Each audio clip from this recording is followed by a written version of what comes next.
Hello everyone. In this video lecture we are going to see about interfacing of keyboard. Okay, so keyboard interfacing.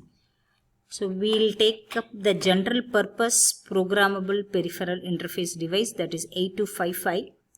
So 8255 has got 3 ports and each port has got 8 bits. So if at all I want to use these ports to connect my keyboard, then with single port I'll be able to connect 8 keys. And with 3 ports, a maximum of 24 keys alone we'll be able to connect. So I've just shown a typical picture where I am sharing the 8255 for both your input switches as well as for the LED display. Okay, so I may be able to connect. Okay, so here I have used, it is PA0 to PA7, that is port A. It is used for LED as well as your port C upper, it is used for LED. So totally 12 pins I have configured for output and 12 pins I have configured for input. If I don't want this output, then I can connect everything as an input. Then maximum I can connect only 24 keys. With this 24 keys, we will not be able to cover all the alphabets in our English. Okay, and not only that, we have to include the numerals and then the special characters, then the arithmetic operators, and all this ought to be incorporated in a keyboard. So which is not possible with the case of 8255 or the simple interfacing method by which we go. Okay, so therefore we can take up the another method or the best method by which the keyboard keys could be connected. It is in the form of a matrix. Okay, so assume that you have 8 columns and 8 rows, then 64 keys you will be able to connect. But the problem here is how to find out which key is being pressed. That will take some time, okay, because we have to write either the software algorithm to find out which key is being pressed, how to read that key. That will be a tedious part. But in this case, if you look it out, you have got the dip switches, which is very easier. Okay, so whenever I press any one of this switch, then my port is being connected to the ground. So whenever the value reaches 0, so I can make an assumption. Okay, I will come to know the conclusion. Okay, so that the corresponding key is being pressed. So there is no complex scenarios here. Whenever any of your port is going to read the value as 0, then your switch is being pressed. Okay, that you can easily identify here. But when it is in the form of matrix, then it will be a tedious one. Okay, so we'll find out what are all the issues that will be happening when you go for a matrix keyboard interfacing. Okay, or matrix keyboard connection setup when we go it. So keyboard keys, we know that they are mechanical switches like spring. Whenever I press it, it just oscillates for a moment and then it will settle to the final value, steady value.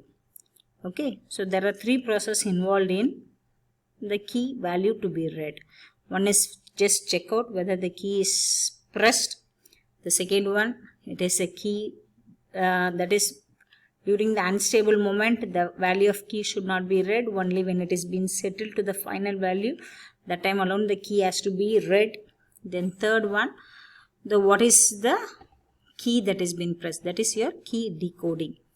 Okay, so key debouncing, you can do it by 2 methods. One is hardware, other one is software. Hardware, you can connect each of the key with the latch. Okay, so latch is a 1-bit memory device. So whenever the key is being pressed, it oscillates but it settles to a value. The settled value will be stored in your latch, so which can be read out. Okay, or you can go by software by writing a delay program which just checks after a span of 10 milliseconds. You can again make the program to go and read the key. If the key is really pressed, then you can take up that is a valid key press. Okay, so matrix keyboard, this is how in case of your matrix keyboard connection it will be set up. Okay, so assume that all the keys are open. Okay, so the columns are all tied up with 5 volt with a 10 kilo ohm resistor. Okay, except for the few drop, all this 5 volt will be available at this port. That means they are all logic 1s. Okay, if the columns are all logic 1s, that means none of the key is pressed. Okay, if all the columns are going to be logic 1, then none of the key is being pressed. Okay, and we keep this column as my input port and we keep the row as your output port. Okay, through the processor, we'll always throw 0 as the value to the rows. Okay, initially we throw all the rows as zeros, and you can check up the columns. If none of the key is been pressed, then your column will read 1. Okay, if any of the key is been pressed, then it provides the short. Okay, it provides the short, therefore that column will go to 0. If any of the column goes to 0, that means a key is been pressed. So next step of your thing is, you have to do the keyboard debouncing. So debouncing can be done by waiting for 10 milliseconds. Okay, you can do the process of debouncing for 10 milliseconds. After 10 milliseconds, again check the column. If the column value is going to be 0, then the key is been pressed. Okay, but you may not be sure which key is been pressed, because if I take column 0, there are 8 keys which is been attached here. If I take column 1 also, there are 8 keys been attached. So I may not know which of this key is been pressed, which makes the column value as 0. Okay, so to identify this, we have to do the scanning process. Okay, the scanning process goes like this. First, you make one of the row as 0, row 0 as 0. Okay, row 0 is made 0 and you check out. When this has been made 0, that means the diode, it gets, if any of this key is been pressed, then the diode gets turned on. Okay, it is been turned on. Okay, so since here the diode, we are throwing a value of 0. Okay, so in row 0, there are 8 columns. So it is going to read out the 8 column values.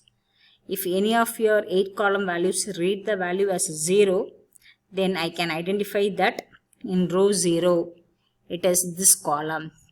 Okay, second column or third column, that is where the intersection. So this is the key that is being pressed. Okay, so if in row 0, you couldn't find a valid column as 0, then proceed to row 1. Okay, make only row 1 as 0 and all other as 1. Okay, so when this is been made 0, when any of the switch connected on your row 1 is being pushed on or it is being pressed, then your column will now be reading 0. So this row being 0 and then this column being 0, it makes an intersection. So that helps us to identify which key is been pressed. Even if it is the key pressed is not on your row 1, then go to row 2. So similarly, you try till your row 7. Okay, so once you find out which row and which column reads the value as 0, so then that intersection point, that key is the one which is being pressed. So once you know the row and column number, you can decode the key. Okay, so the key could be decoded. So I have just expressed what is this scan process. When all the keys are open, the columns are going to read the logic 1. When any one of the keys been pressed, the column will read logic 0. Okay, so we are going to scan the row in which column the key is been pressed. Okay, just by sending.